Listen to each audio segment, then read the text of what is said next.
नमस्कार फ्रेंड्स, ज्योति क्लासेस में आप सभी का एक बार फिर से स्वागत है।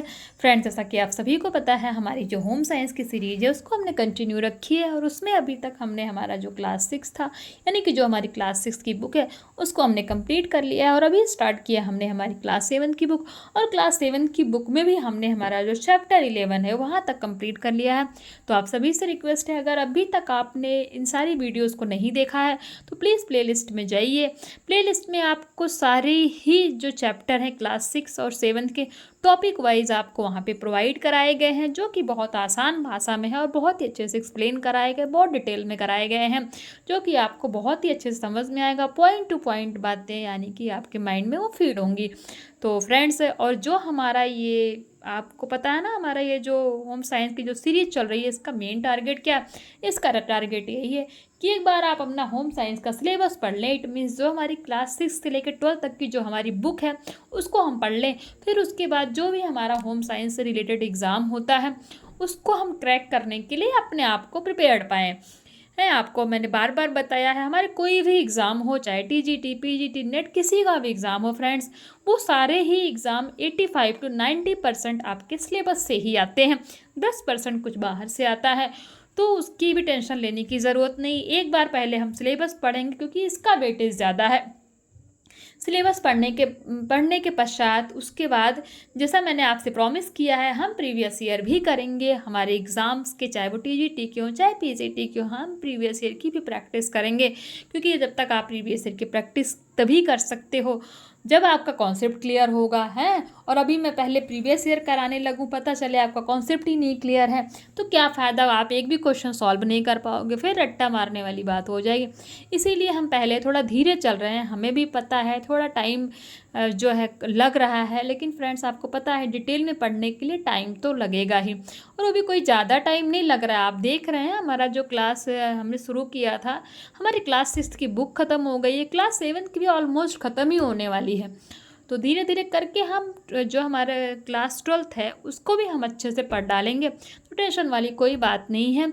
तो फ्रेंड्स, अगर वीडियोस पसंद आ रही हो तो चैनल को प्लीज़ सब्सक्राइब कीजिए, बेल आइकन प्रेस कीजिए, जिससे जब भी मैं वीडियो अपलोड करूँ सबसे पहले नोटिफिकेशन आपको पहुँचे।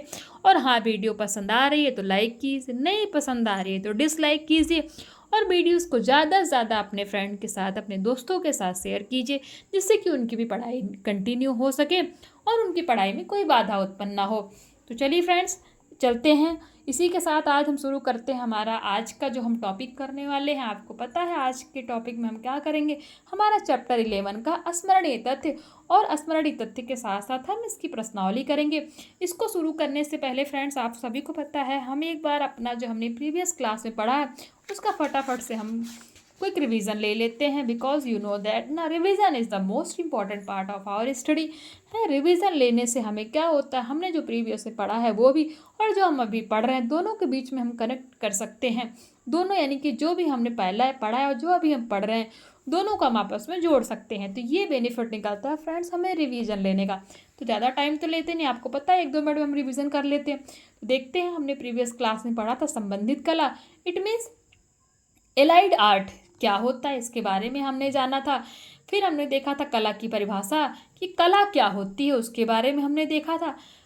हमने देखा था संबंधित कला का अर्थ एवं परिभाषा, इट मीन्स पहले हमने कला देखी, कला क्या होता है, फिर हमने देखी संबंधित कला क्या होता है और उसका अर्थ एवं परिभाषा।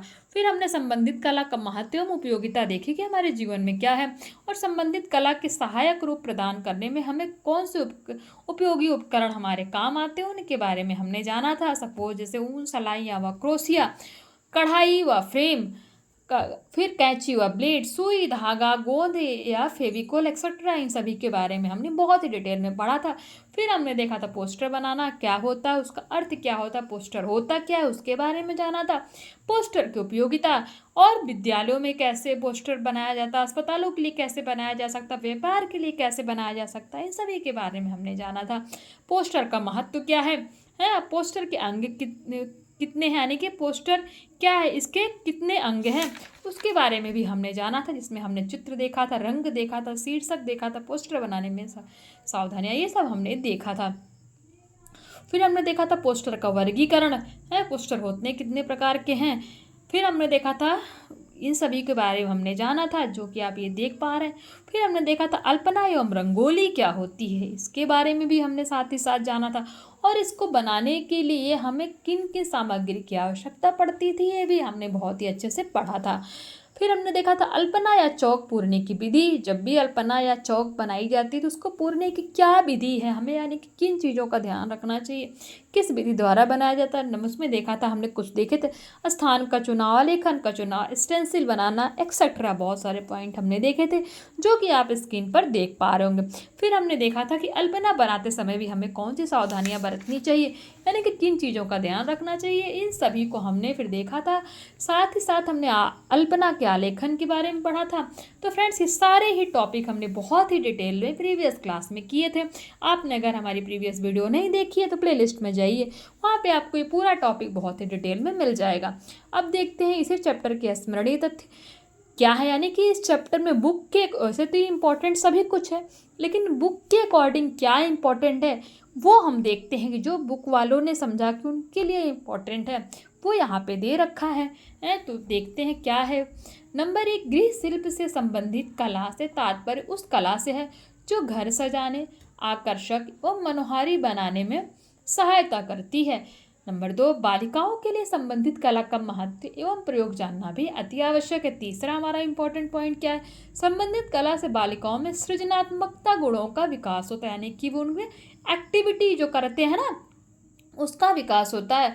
नंबर 4, संबंधित कला के द्वारा सजावट की विभिन्न वस्तुएं, चित्र और मॉडल घर पर ही तैयार किए जा सकते हैं। नंबर 5, फेविकोल का प्रयोग सजावटी वस्तुएं बनाते समय कागज, शीशे, मोती या अन्य वस्तुओं को चिपकाने में किया जाता है। नंबर 6, जनसाधारण तक संदेश पहुंचाने के लिए पोस्टर सबसे अच्छा एवं उपयुक्त माध्यम है।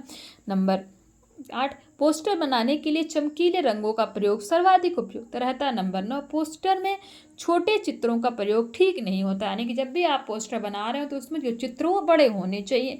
नंबर 10, पोस्टर के अक्षर अधिक छोटे या बड़े नहीं होने, यानी कि मीडियम होना चाहिए, ज़्यादा वो छोटे ना हो ज़्यादा बड़े ना हो।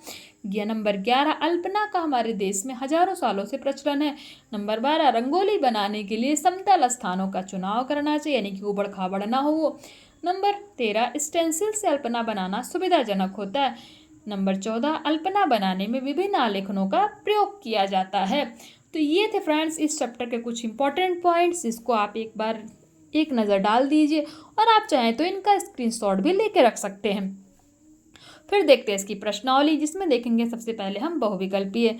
विभिन्न कलात्मक वस्तुओं को बनाने से बालिकाओं को क्या मिलती है, अप्रशंसा मिलती है, प्रशंसा मिलती है, उपरोक्त दोनों मिलता है।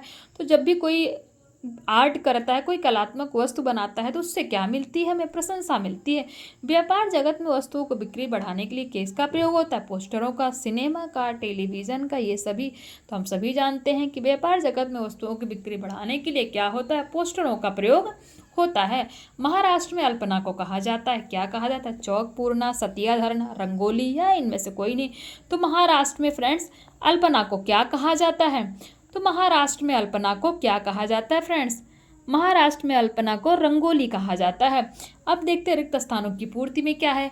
विज्ञान किसी वस्तु की वास्तविकता के क्या कराता है, दर्शन कराता है। हमने जब ये चैप्टर स्टार्ट किया था स्टार्टिंग में ही इसको पढ़ा था। सलाई व क्रोशिया विभिन्न नंबरों के होते हैं, जहाँ जैसी आवश्यकता उतने नंबर का सलाई या क्रोशिया प्रयोग किया जाता है। पोस्टर विज्ञापन का साधन है, यानी कि प्रचार करने का साधन है। नंबर 4 में देखते हैं स्टेंसिल से बने अल्पना के चित्रों में क्या होती है, एक रूपता होती है। नंबर 5, आलेखन में कोई स्थान खाली नहीं छोड़ना चाहिए, यानी कि जब भी आलेखन बना रहे हो तो उसमें कोई भी स्थान खाली नहीं छोड़ना चाहिए। अब देखते हैं सही गलत। संबंधित कला के द्वारा वस्त्र धातुओं का उपयोग बढ़ाना है, ये स्टेटमेंट हमारा ट्रू हो जाएगा। कैंची 3 प्रकार की होती है, जी नहीं, कैंची हमने कितनी प्रकार की पढ़ी थी, 2 प्रकार की पढ़ी थी, और 2 प्रकार कौन सी होती, फटाफट कमेंट करके बताइए। नंबर 3 देखते हैं, पोस्टर के लिए चित्र का चुनाव करना अत्यंत आवश्यक है, ये स्टेटमेंट ट्रू है। और फॉल्स, ये स्टेटमेंट हमारा ट्रू हो जाएगा। अल्पना और चौक पूरना एक ही शब्द के पर्याय, यानी कि एक ही शब्द के पर्यायवाची हैं, तो ये क्या ही एक दूसरे के पर्यायवाची हैं, तो ये क्या है फ्रेंड्स, ये स्टेटमेंट हमारा ट्रू हो जाएगा कि चाहे आप अल्पना बोलो चाहे चौक बोलो, ये सब क्या है, एक ही शब्द के पर्यायवाची हैं। तो ये थे फ्रेंड्स हमारी प्रश्नावली जो हमने कंप्लीट कर लिया है, और इसी के साथ हमारा जो है चैप्टर 11 भी फ्रेंड्स कंप्लीट हो गया है। तो अगर आपको कोई भी डाउट हो तो प्लीज़ कमेंट करके पूछिए, कुछ भी समझ में ना आया हो तो बताइए हमें, हम ज़रूर ही आपके सवालों का जवाब देने का प्रयास करेंगे। और ये देखिए फ्रेंड्स, जैसा कि मैं हमेशा कहती हूँ, अति लघु उत्तरीय, लघु उत्तरीय और दीर्घ उत्तरीय, इन क्वेश्चन के आप स्क्रीनशॉट ले लीजिए और प्लीज़ इनको सॉल्व करने की कोशिश कीजिए और कमेंट करके बताइए कि क्या ये क्वेश्चंस आपसे सॉल्व हो रहे हैं। अगर क्वेश्चन सॉल्व आपसे हो रहे हैं तो इट मीन्स आप जो पढ़ रहे हो, जो वीडियोस देख रहे हो, वो आपके काम की है। वरना फ्रेंड्स जो है, टाइम पास करने का क्या ही फ़ायदा है। तो एक बार प्लीज़ पहले आप वीडियो देखिए। जो भी चैप्टर मैं कराती हूँ, आपको पता है वो सारे चैप्टर मैं 2 पार्ट में अभी तक करा रही हूँ। आगे चल के शायद उनके पार्ट में 3 कर दूँ, क्योंकि चैप्टर धीरे धीरे क्या हो रहे हैं, जैसे जैसे आपकी क्लासेस बढ़ती जा रही हैं वैसे वैसे आपके चैप्टर भी थोड़े बड़े हो जाएंगे। तो अगर मैं ज़रूरत पड़ी तो फ्रेंड्स उनको 3 पार्ट में कराऊंगी, जिससे आप बोर ना हो। तो अभी तक तो फ़िलहाल जो है अभी मैं 2 ही पार्ट में करा रही हूँ। तो पहला पार्ट आप देखा करिए, पहले उसको समझा करिए चैप्टर को, और दूसरे पार्ट में आपके क्वेश्चन आंसर आपको प्रोवाइड कराए जाते हैं एज अ होमवर्क। तो प्लीज़ आप उनको सॉल्व करिए। आप देखिए तो सही, आप सॉल्व कर पा रहे हैं कि नहीं कर पा रहे हैं। जो हमारा टारगेट है कि अपना सिलेबस कंप्लीट करना और किसी भी एग्ज़ाम को अपने जो है, अपने किसी भी एग्ज़ाम के लिए अपने आप को प्रिपेयर्ड करना, तो वो तो पूरा ही होना चाहिए ना फ्रेंड्स। प्लीज़ इसके स्क्रीनशॉट लीजिए और कमेंट करके बताइए कि इनके क्वेश्चन आपसे सॉल्व हो रहे हैं कि नहीं हो रहे हैं। और हमेशा की तरह ये जो चैप्टर हमने पढ़ा है, इस प्रश्नावली के आंसर की इट मीन्स उत्तर माला आपके पास है। आप चाहें तो इसका स्क्रीनशॉट भी ले सकते हैं, वरना मैं तो बोल के कराती ही हूँ। तो चलिए फ्रेंड्स, इसी के साथ आज का जो हमारा चैप्टर क्या है, ख़त्म हो गया है, यानी कि समाप्त हो गया है। और इसी के साथ जो है हम अब क्या हमने देख लिया ना, हमारा इसको हमने उत्तर माला भी आपको प्रोवाइड करा दिया। तो इसी के साथ आज की क्लास यहीं तक। और हाँ फ्रेंड्स, अगर वीडियोस आपको अच्छी लग रही हो, चीज़ें आपके माइंड में फीड हो रही हो, तो प्लीज़ चैनल को सब्सक्राइब कीजिए, बेल आइकन प्रेस कीजिए और इस वीडियोस को ज़्यादा से ज़्यादा अपने दोस्तों के साथ, अपने फ्रेंड के साथ शेयर कीजिए, जिससे कि उनकी भी पढ़ाई क्या हो, उनकी भी पढ़ाई कंटिन्यू हो सके और हम ग्रुप स्टडी कर सके और एक एक कदम करके हम अपने जो है आगे अपने लक्ष्य की तरफ बढ़ते जाएं। तो इसी सोच के साथ फ्रेंड्स, मिलते हैं नेक्स्ट क्लास में। तब तक के लिए जय हिंद, नमस्कार। हंसते रहिए, मुस्कुराते रहिए और एक दूसरे की हेल्प करते रहिए।